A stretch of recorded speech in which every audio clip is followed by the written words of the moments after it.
Okay, welcome po sa isa na namang walang kakwenta-kwentang video natin ngayong araw. And for today's video ay pag-usapan po natin itong viral video ng bata.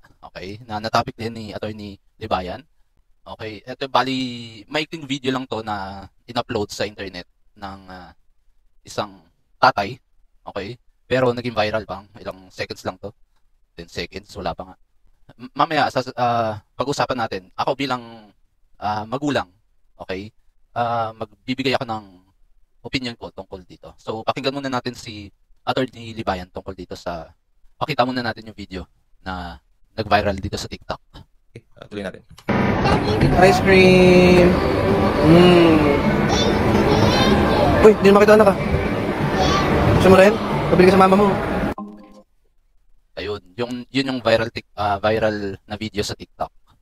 TikTok eh. Hindi yun. So yun nga, wala pang maikli lang pero naging viral. So tinatanong din ni attorney na what's the purpose of uploading it sa social media? Okay? Sabi nga nila, lagi nila din sinasabi na good publicity, bad publicity, still publicity. So siguro si Kuya na nag-upload na ito ay gusto niya for the views na rin. Okay? A part of it for the views na rin kasi syempre usually pag may mga bata, ako sensitive din ako sa mga bata eh, lalo na pag may mga video na ganyan. Is laging ang concern ko ay mga bata, okay? Even pagka every time na pumupunta kami sa parkong tawag nila dito sa mga playground park, pag binibidyoan ko yung anak ko, pagka may mga kalaro siya doon, syempre hindi mo naman maiiwasan na iiwas yung anak mo sa iba kung gusto mong videohan o hindi, di ba? So, may part na iniiwas mo na rin yung video sa ibang bata, okay? Syempre, respeto mo na bilang bata 'yun eh.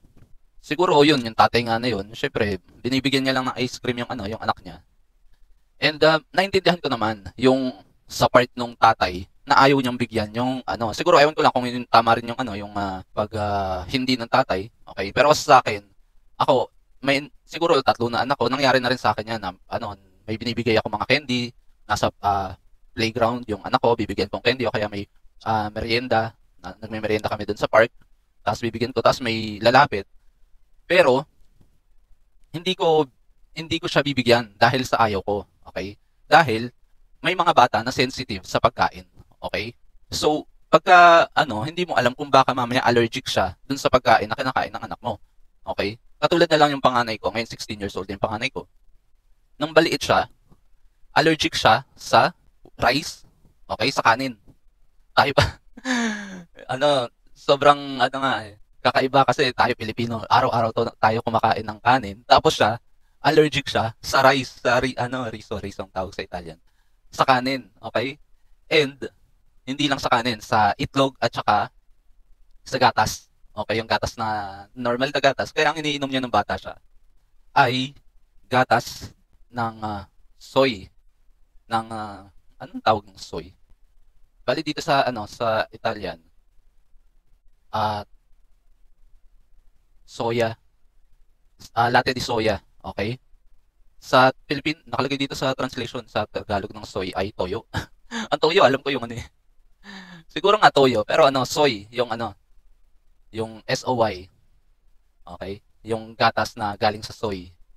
And yun ang iniinom ng anak hanggang siguro mga 2 years old na siya. Kasi sabi rin ng doktor, nung maliit siya, hindi porket bata pa siya ay forever siyang allergic sa mga sa kanin, sa itlog at saka sa normal na gatas, okay? So nung after mga 2 years old na, dahan-dahan namin ini-introduce yung kanin kasi nagkakaroon ng allergic reaction sa mukha, nagkakasugat yung mukha niya, tapos yung katawan niya nangangati, parang ganoon, okay? So yung anak ko, dahan-dahan namin ini-introduce, hindi yung biglaan, yung siguro papakainin namin siya ng onte, tapos titingnan namin whole day kung magkakaroon siya ng allergic reaction, okay? So naintindihan ko yung lalaki na ayaw niyang bigyan, pero hindi yung sasabihin mo dun sa bata na kaya mo ayaw bigyan dahil magpabili ka dun sa nanay niya, okay? Pero ako, if ever man na may lumapit sa akin bata, hindi ko basta-basta binibigyan din ng pagkain kasi baka mamaya allergic, taas sa akin pa magkaroon ng sisi, di ba? Kasi may katulad nung isang beses, may kalaro yung ano na Marocan na bata, Marocan. Kasi Marocan is a Muslim country, mas ano sila. So bawal sila sa mga ano karne no. Pero yung anak ko ay kumakain ng biscuit flavored na bacon. Alam mo yun? So hindi ko alam kung ano, hindi ko napansin nung una tapos sabi ko gusto mo to? Tapos sabi ng asawa ko, ay wag yan. May ano, baka may kasi nga bacon flavor eh. Baka mamaya may kahit nakatiting. Parang naalala ko may nagsabi sa akin na kahit na humawak ka lang ng ano ng baboy tapos sinawakan mo yung isang pagkain kahit na ano pwede sa kanila is hindi pa rin pwede. Parang ganoon. So correct me if I'm wrong. So yun, may bacon flavor siya. Ay oo nga sabi ko ano baboy. So ano, pumili na lang ako ng ibang pagkain na ibibigay ko dun sa ano. Malapit naman yung kaibigan kaya binigyan din namin ng pagkain. Pero yung pagka naglalaro kayo sa ano sa playground tapos may ganyan lumapit na ibang bata. Ako personally as a parent, hindi ako nagbibigay basta-basta ng ano ng pagkain sa mga bata kasi nga syempre magiging responsibility mo pagka may allergic reaction din sa ano sa mga bata. Okay? Yung isa naman anak ko na kumain ng ice cream, yung pangalawa kong anak, kumain ng ice cream na parang may ano yata yun, mani o mandorle ano eh. Hindi siya yung ordinary mani. Mandorle na ice cream tapos namaga yung ano nguso. So nag-naalarma kami, na-alarm dahil baka mamaya umabot sa lalamunan yung ano niya yung allergic reaction, eh, baka hindi makahinga. So naalarma kami, 'di ba? Yun, mga yun, ano anak ko na yun hindi namin alam na ano allergic din pala siya. So medyo ingat din yung mga taong nagbibigay ng pagkain sa ibang bata. Kahit gusto niyo man bigyan ng ma-share in good faith yung bata ng pagkain, medyo maging ano rin kayo, attentive, okay? So, dito sa video nga na feature, ayan pa, visit niyo yung video ni Attorney Libayan, viral, pabili ka sa mama mo at cyber libel, okay? Tapos may ano, may part dito na nagbigay ng statement din yung nanay ng batang hindi nabigyan. Kung ano po ba talaga ang motibo? Ayan, nagbigay ng reaction yung nanay ng batang hindi nabigyan, okay? Okay na sana kung hindi niya, okay na sana yung lalaki na ano na hindi niya bigyan para sa akin na hindi niya bigyan yung pagkain yung isang bata, pero yung statement lang na ginawa niya doon, magpabili ka sa nanay mo, yung parang ano kasi yung epekto na sinabihan mo yung bata mismo, okay? Siguro ano tanong muna natin sa nanay mo kung pwede kang kumain, siguro yun maintindihan pa ng mga tao yun, okay? Sabihin mo ay ano teka lang hindi kita pwedeng bigyan, okay, dahil baka allergic ka. Tanong muna natin sa parents mo, parang ganon, understandable pa yun na statement. Pero yung sasabihin mo dun sa video tapos in-upload mo pa na magpabili ka sa nanay mo, medyo offensive yun bilang magulang, na para bang ginawa mong kawawa yung bata na naiinggit na siya na ano na siya, tapos papahiyain mo sa social media, okay? So, buong mundo nakakita nung video na in-upload mo na kawawa naman yung bata, parang kinaawaan yung bata tapos sinisi ng ibang netizens yung nanay na hindi pinapakain yung parang ganun yung to that effect na hindi pinapakain, hindi ma-afford na magkaroon ng na makakain ng ice cream yung batang nanghihingi, di ba? So yun yung ano yung sa point of view ko bilang magulang, okay? Understandable.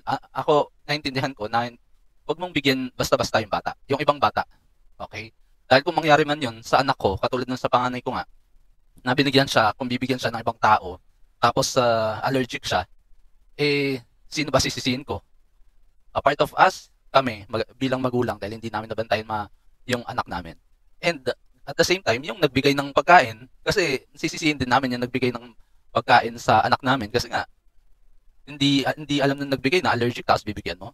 Parang ganun, okay? To that effect na, dapat, medyo ano rin, may pagka-open-minded din tayo minsan na hindi lahat ng bata ay pare-parehas na pwedeng kumain ng pagkain na kinakain din ng anak natin. Baka mamaya sweet nga yan. Okay? Lalo na yung mga cake. Cake, anong ingredients yan? Itlog at saka gatas, di ba? Kung nung maliit pa yung anak ko, bibigyan mo niyan, di nagka-ugaga na kaming hindi na kami mapakali dahil binigyan mo ng cake, allergic ka yung anak namin. Parang ganoon, okay? So, dumako na tayo, may nag-post dito sa batas natin na page, okay? Ito, may nag-post na tong PNP Anti-Cybercrime Group. Okay, hindi ko alam kung totoo tong page ng PNP. Pero baka, legit. Okay, tapos ito, nakalagay dito. Help, we're looking for the whereabouts and address of a certain Nico Meneses and Jenny Micol, who posted the video including my 4-year-old son, 7, whose video is going viral without our consent. Okay, yun din ang yung consent na ipakita mo yung ibang bata sa video mo, tapos pinahiya mo pa. Any leads for the complete address will be greatly appreciated for child abuse and cybercrime lawsuit. Email us. Tapos yan, yung email. So yan, mukhang magkakaroon ng legal action yung magulang na itong bata na napahiya. Okay.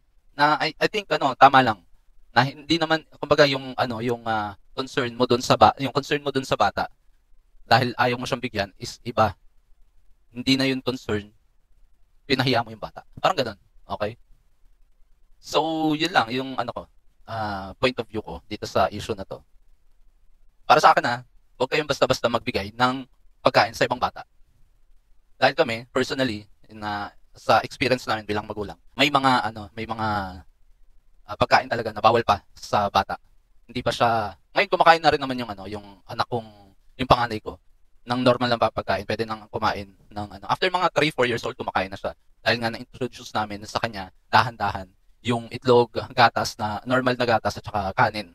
Dati ang pagkain niya noon, yung kailangan niya ng kumain ng solid. Ang pagkain niya, sinigang na pasta, adobong pasta. Pasta ang ini-introduce namin sa kanya. Patawa, di ba? Naging kanin yung pasta. Tapos nilalagyan namin ng ulam. Okay? So ganun, nakakatawa yung maliit pa yung anak ko. Kasi nga siya, sinigang na pasta. Nakatikim na kayo nun? Yung anak ko, oo. So, yun lamang po. Please, paki-follow po ako sa Facebook page ko and paki-subscribe na rin po ako sa YouTube channel ko. Okay? So, hanggang dito na lamang po. Salamat po sa lahat ng mga sumabaybay dito sa walang kakwenta-kwentang video natin ngayong araw. And ingat po tayong lahat. Okay? Ciao, ciao.